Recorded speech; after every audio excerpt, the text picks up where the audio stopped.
சாய்ராம். என் அன்பு செல்லமே, என்னுடைய அழகான தங்கமே, வாழ்க்கையில் எல்லோரையும் நம்பி எல்லா விஷயத்திலும் ஏமாந்து நிற்கிறாய்.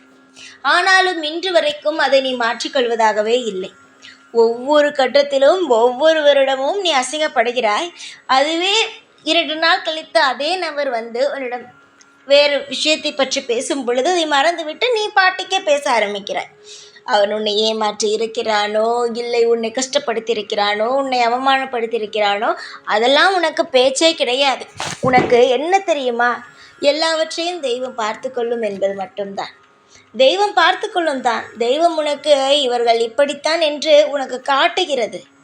அது காட்டும் பொழுது எதற்கு காட்டுகிறது என்றால், திரும்ப அவனிடம் நீ பழகக்கூடாது, பழகினால் உனக்கு அசிங்கமும் அவமானமும் வரும் என்பதுதான் தான்.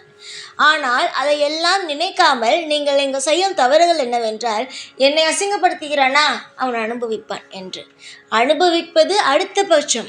அவன் உன்னை பேசிவிட்டான், ஒரு இடத்தில் அவமானப்படுத்திவிட்டான், உனக்கு ஒரு தீங்கு செய்து விட்டான் என்றால் அவன் அனுபவிப்பது அடுத்த பட்சம். தெய்வம் அவனுக்கு தண்டனை கொடுப்பது அடுத்த பட்சம்.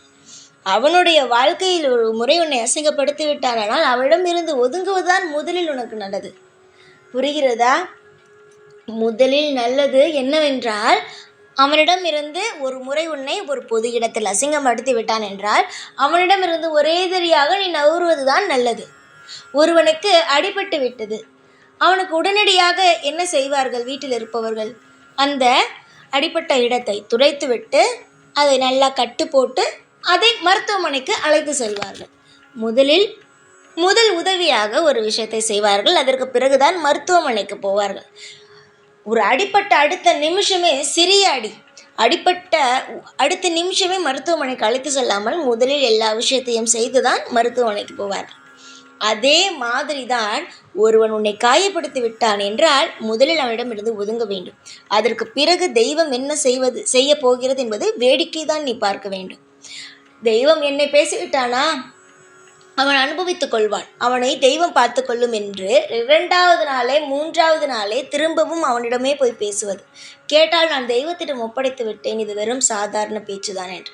அவன் திரும்பவும் அசிங்கம் தானே உன்னை படுத்துவான். புரிந்து கொள்ளுங்கள். உங்களை ஒருவன் முதலில் அசிங்கப்படுத்தி உங்களுடைய வாழ்க்கையை ஒரு எல்லோரும் இருக்கும் இடத்தில் உங்களை உட்கார வைத்து தேவையே இல்லாமல் ஒரு பொது இடத்தில் அசிங்கம் அவமானங்கள் உங்களிடம் இல்லாத ஒன்றை சொல்லி காட்டி உங்களை மன வருத்தத்தை அடைய வைக்கிறான் என்றால் உன்னுடைய வாழ்க்கையில் அவன் தேவையே இல்லாதவன் என்றுதான் அர்த்தம். புரிகிறதா? நான் இப்பொழுது உன்னுடைய வாழ்க்கையில் ஒரு விஷயத்தை சொல்கிறேன். அது எதற்காக இவ்வளவும் நான் சொன்னேன் என்பது அப்பொழுதுதான் புரியும். அசிங்கம், அவமானம், துரோகம் ஒரு இடத்திற்கு போகும் பொழுது உன்னை அந்த இடத்தில் அமர்த்தி அத்தனை பேரும் கேள்வி கேட்டு, நீ தவறே செய்யவில்லை ஆனாலும் அத்தனை பேர் கேள்வி கேட்டார்கள். அத்தனை பேரையும் ஒருவன் கேள்வி கேட்க வைத்தான். சமீப காலத்தில் உன்னுடைய வீட்டிற்கு வந்தான். அவனை நீ ராஜ மரியாதையோடு சாப்பாடு வைப்பது என்ன, அவனுக்கு உணவு செய்வது என்ன, படபடப்பாக எல்லா விஷயத்தையும் செய்வது என்ன, எல்லா விஷயத்தையும் அவனுக்காக நீ செய்தாய். எல்லா விஷயத்தையும் அவனுக்காக நீ செய்தாய்.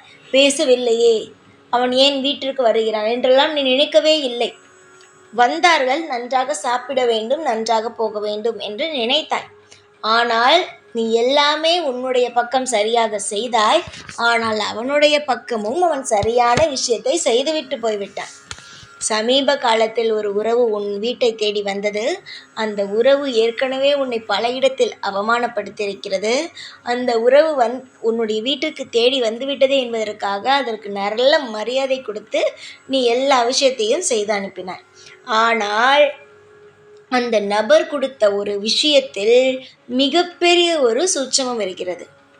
எவ்வளவு கஷ்டம் வந்தாலும் உங்களுடைய குடும்பத்தில் ஒரு பிரிவு இல்லை. என்ன சண்டை வந்தாலும் உங்கள் குடும்பத்தில் ஒரு பிரிவு இல்லை. உங்கள் வீட்டில் எத்தனை நபர்கள் இருக்கிறீர்களோ அத்தனை நபர்கள் தான் இன்று வரைக்கும் இருக்கிறீர்கள். இந்த உறவை பிரிக்க வேண்டும். இந்த உறவில் இருப்பதற்குள் மனஸ்தாபம் வர வேண்டும் என்று அவன் நினைத்து உன்னுடைய வீட்டில் அவன் கொண்டு வந்த பொருளில் ஒன்றை கலந்துதான் கொடுத்து விட்டான். புரிகிறதா தங்கமே? அவன் கொண்டு வந்து உன்னிடம் ஒரு பொருளை கொடுத்தான், அதில் கலந்து உங்களிடம் கொடுத்து விட்டான். அவன் வந்துட்டு போனதற்கு பிறகுதான் உன்னுடைய வீட்டில் உனக்கும் உன் வீட்டில் இருப்பவர்களுக்கும் சண்டை அதிகமாக வர ஆரம்பித்தது. நீ ஒன்று சொல்ல போனால் உன்னுடைய வீட்டில் இருப்பவர்கள் வேறொன்று சொல்கிறார்கள்.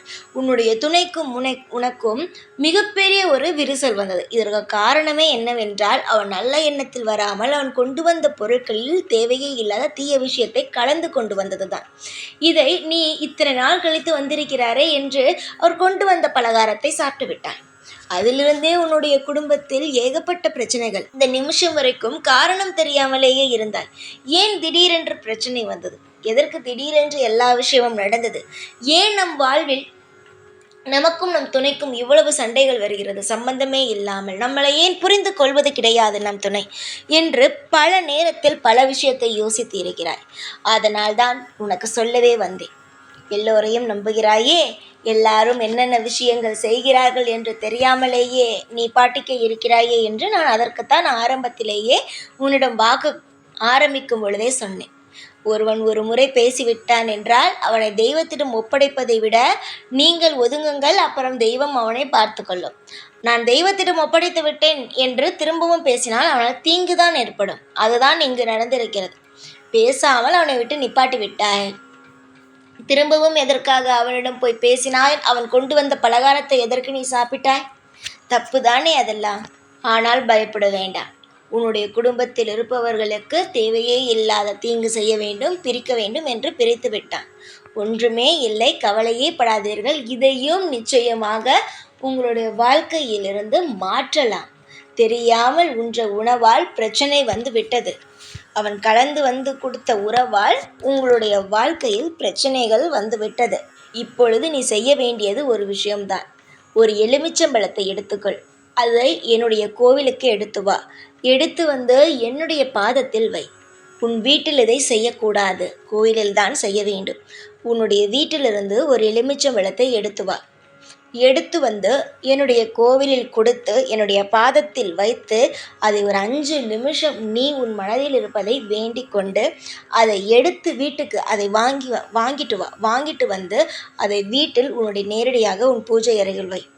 பூஜை அறையில் வைத்து அதற்கும் ஒரு 5 நிமிஷம் நன்றாக வணங்கிவிட்டு அந்த எலுமிச்சம்பழத்தில் நன்றாக சாறு எடுத்து எப்பொழுதும் போல ஒரு ஜூஸ் குடிப்பது போல நன்றாக கலந்து வீட்டில் இருக்கும் அனைவரும் குடித்து விடுங்கள். புரிகிறதா? கொஞ்சம் கொஞ்சம் குடித்தாலே போதும். திரும்பவும் சொல்கிறேன், வீட்டிலிருந்து எலுமிச்சை பழத்தை எடுத்துட்டு போய் என்னுடைய கோவிலில் என்னுடைய காலடியில் வைத்து விட்டு அதை வாங்கிட்டு வந்து வீட்டில் திரும்பவும் பூஜை அறையில் வைத்து நன்றாக வேண்டிக் கொண்டு அந்த எலுமிச்சம்பழத்தை ஜூஸ் செய்து உங்கள் வீட்டில் இருக்கும் அனைவருமே குடியுங்கள். கொஞ்சம் கொஞ்சமாக குடித்தாலே போதும். நீங்கள் சாப்பிட்டு அதன் மூலமாக உங்களுடைய மனதில் ஒரு மாற்றத்தை ஏற்பட்டு உங்கள் வீட்டிற்குள் சண்டை வந்ததல்லவா, அதெல்லாம் குறையும். நிச்சயமாக அடியோடு போகும். உங்கள் வயிற்றில் இருக்கும் தேவையே இல்லாத தீய விஷயங்கள் அனைத்தும் போய் உங்களுடைய வாழ்க்கையில் மிகப்பெரிய ஒரு நல்லது நடக்கும். இது நான் வெறும் வார்த்தைக்காக சொல்லவில்லை, செய்யுங்கள், நல்லது நடக்கும். காலம் முழுவதும் உன்னை காக்க நான் இருக்கிறேன். உன்னை நிறைய பேர் ஏமாற்றலாம், நிறைய பேர் உன்னை கஷ்டப்படுத்தலாம். ஆனால் நான் உன்னை ஒவ்வொரு நிமிஷமும் காப்பாற்றி கொண்டு இருக்கிறேன். நல்லதே நடக்கட்டும். காலம் முழுவதும் உன்னுடைய ஒவ்வொரு இடத்திலும் நான் இருப்பேன். உனக்கு தேவைப்படும் ஒவ்வொரு விஷயத்தையும் நல்லபடியாக செய்து கொடுத்து உன்னை ஒவ்வொரு காலகட்டமும் இன்பமாக நானே வாழ வைப்பேன். சந்தோஷம்தானே என் தங்கமே? எப்பொழுதும் உன்னுடைய வாழ்க்கையில் நீ தேடிக்கொண்டு இருந்த அனைத்து விஷயங்களும் இனிமேல் சரியாகும். நீ இனிமேல் எதையும் நினைத்து கவலைப்பட வேண்டாம். ஒவ்வொன்றாக நல்லது நடக்கும். நான் சொன்னதை மட்டும் செய்யுங்கள். எவ்வளவு பெரிய மாற்றங்கள் எல்லாம் வருகிறது என்பதை வேடிக்கை மட்டும் பாருங்கள்.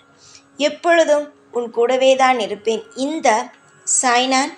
ஓம் சாய்ராம்.